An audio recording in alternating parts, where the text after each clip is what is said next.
ہم تو بارش تیز ہو تو نماز قضا ہو جاتی ہے، ہم تو رات دیر سے شادی سے پہنچے ہیں اور سحری کے وقت ہم گھر آئے ہیں جی، تو اس لیے آج فجر قضا ہو گئی۔ عید کا رش تھا اور گاہک بے تحاشا تھے، عصر کی نماز اس لیے قضا ہو گئی۔ میں نے ٹوٹی کھولی، لائٹ نہیں تھی، پانی نہیں تھا، موٹر خراب تھی، اس لیے نماز قضا ہو گئی۔ ہمارے تو یہ معاملے ہیں، اور وہاں دشمن مقابلے میں کھڑا ہے، 3 دن کی پیاس ہے، خیموں سے تسبیح و تحلیل کی آوازیں آ رہی۔ فجر کا وقت ہوا تو علی اکبر اذان دے رہے ہیں، کربلا کے صحرا نے وہ اذان سنی۔ کائنات میں ایسی اذان کسی نے نہیں دی ہوگی جو شہزادہ علی اکبر نے کربلا کے ریگزاروں پہ کھڑے ہو کر دی۔ کربلا کا ذرہ ذرہ آج بھی اس اذان کا گواہ ہے۔ امامت حضرت امام حسین کرواتے ہیں، فجر کی نماز ادا ہوتی ہے ریت کے مسلوں پہ۔ بندے کے ساتھ یہ احساس جڑا ہو کہ میں کسی کا بندہ ہوں اور میرا کوئی معبود ہے، یہ جڑا ہوا احساس انسان کو بندگی کے دائرے سے کبھی باہر نہیں جانے دیتا۔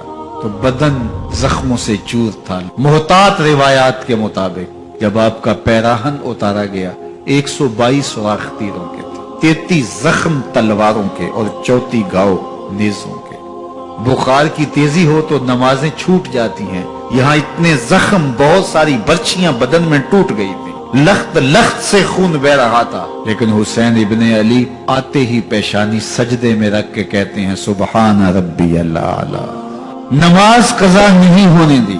مشکلات، حالات کی تلخیاں، پیاس کی شدت، مخدرات اسلام کے پردے کا خیال، 22,000 کا لشکر مقابل، 71 لاشیں اٹھا کے خیموں تک پہنچا چکے، کلیجہ زخمی، دل زخمی، لیکن وقت نماز کا آیا، بدن لہو لہو ہے، لیکن حسین نے سجدہ قضا نہیں ہونے دیا۔ اللہ اکبر۔ حسین ابن علی کے ماننے والوں، تمہارا سجدہ کیسے قضا ہو جاتا؟ اگر حسین ابن علی کا پیار سینے میں موجود ہے تو پھر سجدہ قضا نہیں ہونا چاہیے۔ اس ویڈیو کو شیئر ضرور کیجئے، ہو سکتا ہے آپ کے ایک شیئر سے یہ بات کسی کے دل میں اتر جائے۔ جزاک اللہ۔ ایک روایت میں آتا ہے جب سحری کا وقت ہوتا ہے، شوہر اٹھتا ہے اور اپنی بیوی کو بھی بیدار کرنے کی کوشش کرتا ہے، اللہ کی بندی اٹھ اور اللہ کے حضور سجدہ ریزی کر لیں۔ وہ رحمتوں کے بٹنے کے لمحے ہیں، دعاؤں کی قبولیت کی گھڑیاں ہیں، انوار اترتے ہیں ان لمحوں میں، رزق بڑھتا ہے ان لمحوں میں۔ تو وہ اٹھتا ہے اور اپنی بیوی کو بھی بیدار کرنے کی کوشش کرتا ہے۔ سارے دن کی تھکی ہوئی خاتون اٹھ نہیں پاتی، تو خیر وہ خود وضو کرنے چلا جاتا ہے، لیکن اس کے دل میں بے چینی ہوتی ہے کہ یہ بھی کبھی اٹھ کے اللہ کے حضور سجدہ ریز ہو جائے تو کیسا اچھا لگے۔ یہ سچی محبت کی علامت ہے۔ خیر اسے خیال آتا ہے اور وہ پانی کا چلو ساتھ لیے آتا ہے اور اپنی بیوی کے چہرے پہ چھڑک دیتا ہے اور خود مصلی بچھا کے نماز پڑھنے لگ جاتا ہے۔ بیوی اٹھتی ہے، دیکھتی ہے میرا شوہر نماز میں ہے، اسے بھی خیال آتا ہے، اٹھتی ہے جلدی سے، وضو کرتی ہے، مصلی بچھا کے شوہر کے قریب نماز پڑھنے لگ جاتی ہے۔ ایک طرف شوہر نماز پڑھ رہا ہے، ایک طرف بیوی نماز پڑھ رہی ہے۔ سحری کے لمحے ہیں، ٹھنڈی ٹھنڈی ہوائیں چل رہی ہیں، انوار اور رحمتوں کی برکھا برس رہی ہے، کوئی دیکھ نہیں رہا، ریا کا شائبہ ہی نہیں، دروازے مقفل ہیں، اور کبھی سجدے میں بیوی ہے، کبھی سجدے میں شوہر ہے، کبھی وہ قیام میں ہے اور یہ رکوع میں ہے، کبھی یہ رکوع میں ہے وہ قعدے میں ہے، دونوں سحری کے وقت اللہ کے حضور سجدہ ریز ہے میاں بیوی۔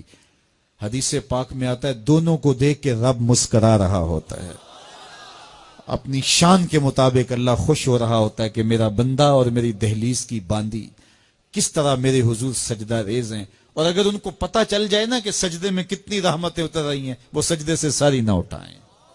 5 گانا نماز کا شعار بنا لو زندگی میں، کبھی قضا نہ ہونے پائے، اور اگر اللہ نصیب کرے تو سحری کے سجدے بھی زندگی میں شامل کر لو۔ دیکھنا زندگی کس طرح ٹینشن فری ہوتی ہے۔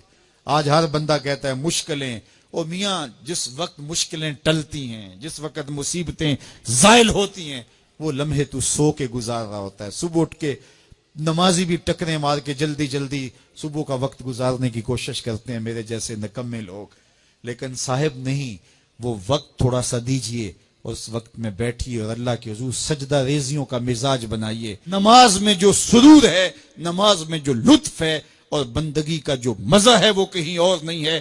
حضرت سیدنا غوث اعظم رضی اللہ تعالیٰ عنہ فرماتے ہیں کہ ولایت میں جو سب سے بڑا مرتبہ ہے جو ولی کو نصیب ہو جاتا ہے وہ مقام بندگی نصیب ہوتا ہے۔ وہ عبودیت کا مقام ہے جو بندے کو نصیب ہوتا ہے، تو یہ بندے کے لیے معراج ہے۔ اسی لیے کہا گیا صلاۃ معراج المومنین، نماز مومن کی معراج ہے۔ حضور تو وہاں تک پہنچے جہاں کسی کا تخیل بھی نہیں پہنچ سکتا، لیکن بندہ اس معراج کا حصہ لینا چاہے اور اس کی برکتیں سمیٹنا چاہے تو پیشانی سجدے میں رکھ کر کے اللہ کے حضور بندگی پیش کرے۔ اللہ ہم سب کو اپنے حضور عجز و نیاز کے سجدے نصیب فرمائے۔ فجر کی نماز کے بعد میں ایک دن گزر رہا تھا، ایک گھر کے سامنے کافی لوگ کھڑے تھے۔ میں نے پوچھا کیا ہوا، تو کہنے لگے کہ فوتگی ہو گئی ہے۔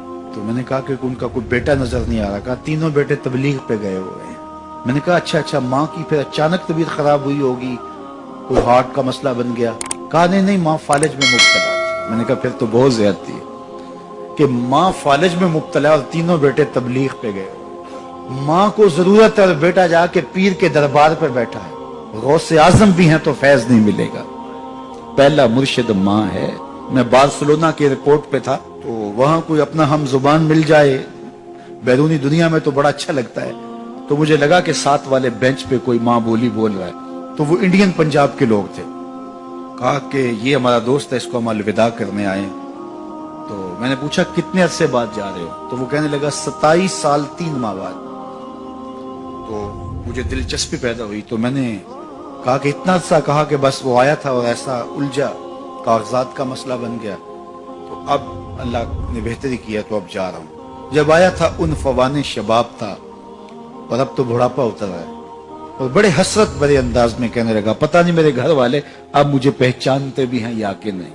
27 سال 3 ماہ بعد جا رہا ہوں، پتہ نہیں میرے گھر والے اب مجھے پہچانتے بھی ہیں یا نہیں۔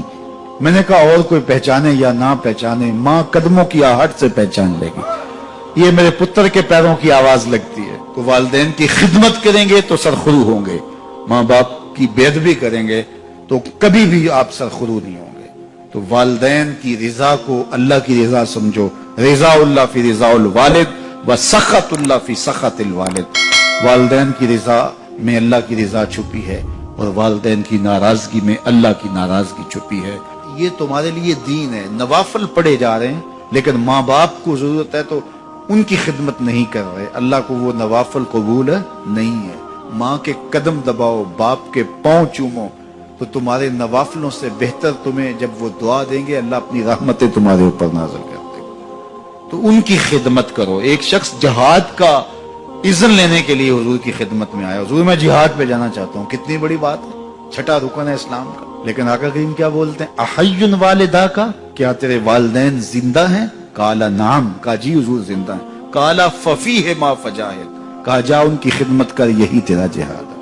تو خوش نصیب وہ ہیں جو اپنے ماں باپ کی عزت کرتے ہیں، ان کے سامنے اپنے بازو سکیڑ کے رکھتے ہیں، ان کے معاملات میں، طرز زندگی میں، ان کے انداز معاشرت میں خوش رہتے ہیں اور انہیں راحت، آسانی اور ان کے لیے محبتیں بچھاتے ہیں، تو اللہ تعالیٰ ان کے لیے آسانیاں پیدا کرتا ہے، رحمتیں پیدا کرتا ہے۔ اور اگر والدین فوت ہو گئے ہیں، انتقال کر گئے ہیں، تو آپ کہیں کہ یہ باتیں ہم نے پہلے سنی ہوتی تو بڑا فائدہ ہوتا، اب تو والدین اس دنیا سے جا چکے ہیں، تو اب ہم ان کی خدمت کیسے کر سکتے ہیں؟ ان کے لیے دعا کریں، ان کی روح بھی آپ سے راضی ہو جائے۔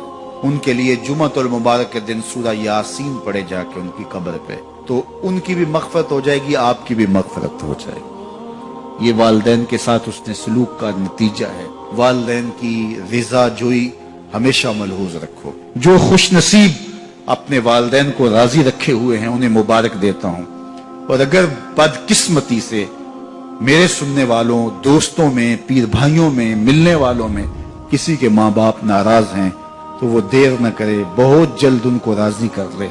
ان کی رضا تمہیں دنیا آخرت کی سرخرویاں اور کامیابیاں نصیب کرے گی۔ جو شخص اپنے والدین کے لیے روزانہ مغفرت کی دعا کرے، والدین زندہ ہوں تب بھی، فوت ہو گئے ہوں تب بھی، اس میں کبھی بھی ناغہ نہ کرے، ساری زندگی اس کے رزق میں بے برکتی نہیں آ سکتی۔ دین کی بات پھیلانا صدقہ جاریہ ہے، ثواب کی نیت سے ویڈیو کو شیئر ضرور کیجیے۔ جزاک اللہ۔